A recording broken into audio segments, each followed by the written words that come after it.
নমস্কার বন্ধুরা, সুমাস ফ্যামিলি কিচেনে আপনাদের সবাইকে স্বাগত। আজকে আমি বানাবো একটু অন্য ধরনের দই মাছ। আপনারা দই মাছ সবাই বানান আমি জানি, কিন্তু এটা একটু অন্যভাবে আমি বানিয়েছি, সেটাই শেয়ার করছি।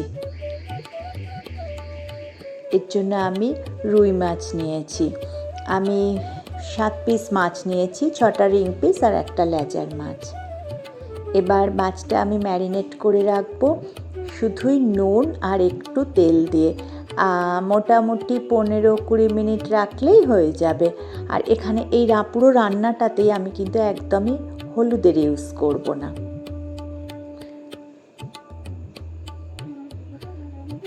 নুন আর তেলটা ভালোভাবে আমি মাছের গায়ে মাখিয়ে নিচ্ছি।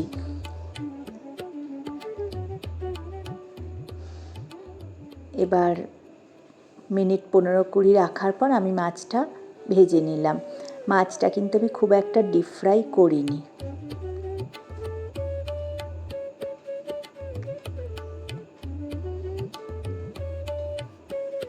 খুব একটা কিছু ইনগ্রেডিয়েন্টস এখানে আমি ইউজ করছি না। এবার মাছ ভাজার যে তেলটা ছিল ওর থেকে আমি 2 টেবিল স্পুন মতো তেল নিয়ে ওর মধ্যে ফোড়ন দিলাম। হাফ টিস্পুনেরও কম কালো সরষে আর একটা গোটা শুকনো লঙ্কা। মোটামুটি 10-15 সেকেন্ড মতো আমি নাড়াচাড়া করে নেব যাতে সর্ষেটা একটু পুড়ে যায়। তারপর এর মধ্যে আমি দিলাম 1 মুঠো কারি পাতা। কারি পাতাটা দিয়েও আমি 8-10 সেকেন্ড মতো নাড়াচাড়া করব।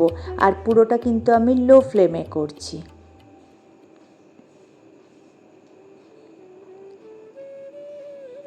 এবার এর মধ্যে দিলাম আমি একটা পেস্ট করে রেখেছিলাম আমি 1 ইঞ্চি মতো আদার টুকরো আর 4টে কাঁচা লঙ্কা, সেটা আমি দিয়ে দেবো। দিয়ে এবার এটাকে আমি ভালোভাবে কষিয়ে নেব মশলাটা।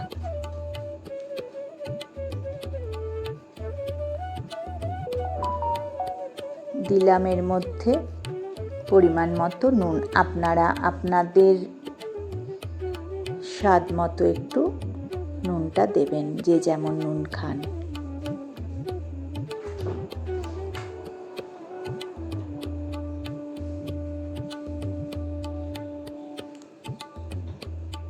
খানিকটা সময় ধরে আমি একটু আদাটা কষাবো। আর যদি মনে হয় যে আদাটা লেগে যাচ্ছে কি কিছু, তাহলে একটু জল দিয়ে নেবেন। এবার এর মধ্যে আমি দিয়ে দিলাম 3 টেবিল স্পুন ফ্যাটানো টক দই।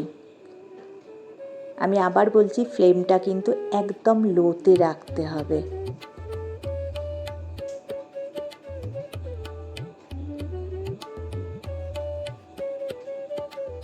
খুব সামান্য ইনগ্রেডিয়েন্টসে এইটা বানিয়ে ফেলা যায়।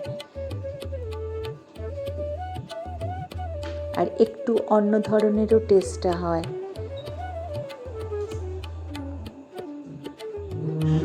ভালোভাবে লো ফ্লেমে কষাবো আমি। এবার এর মধ্যে আমি দেব দইয়ের বাটি ধোয়া জলটা দিয়েও তারপর আবার খানিকক্ষণ ধরে আমি মশলাটা কষিয়ে নেব।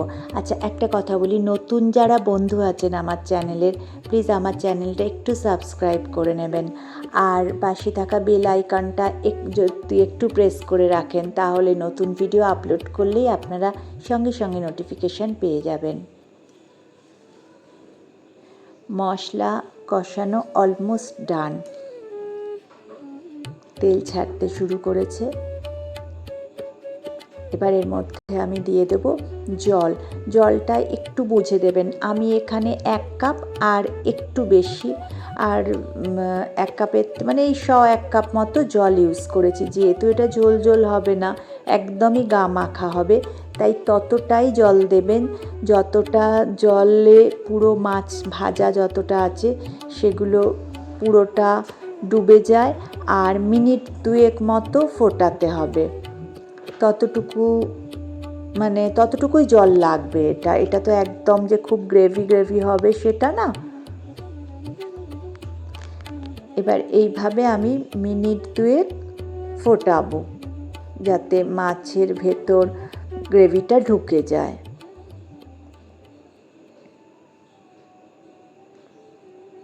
আর একটা কথা বলি, আপনাদের যদি মনে হয় দইটা একটু বেশি টক লাগছে, সেক্ষেত্রে ব্যালেন্স করার জন্য একটু মিষ্টি দিতে পারেন। আমার দইটা খুব একটা টক ছিল না, যার জন্য আমি আর মিষ্টি দিইনি এর মধ্যে। ব্যাস রেডি আমাদের একটু অন্য স্বাদের দই মাছ। আশা করব আপনাদের ভালো লাগবে। ভালো লাগলে একটা লাইক দেবেন, একটু শেয়ার করবেন। আজ তাহলে এই পর্যন্ত, দেখা হবে নেক্সট ভিডিওতে নতুন কোনো রান্না নিয়ে। ততদিন ভালো থাকবেন, সুস্থ থাকবেন।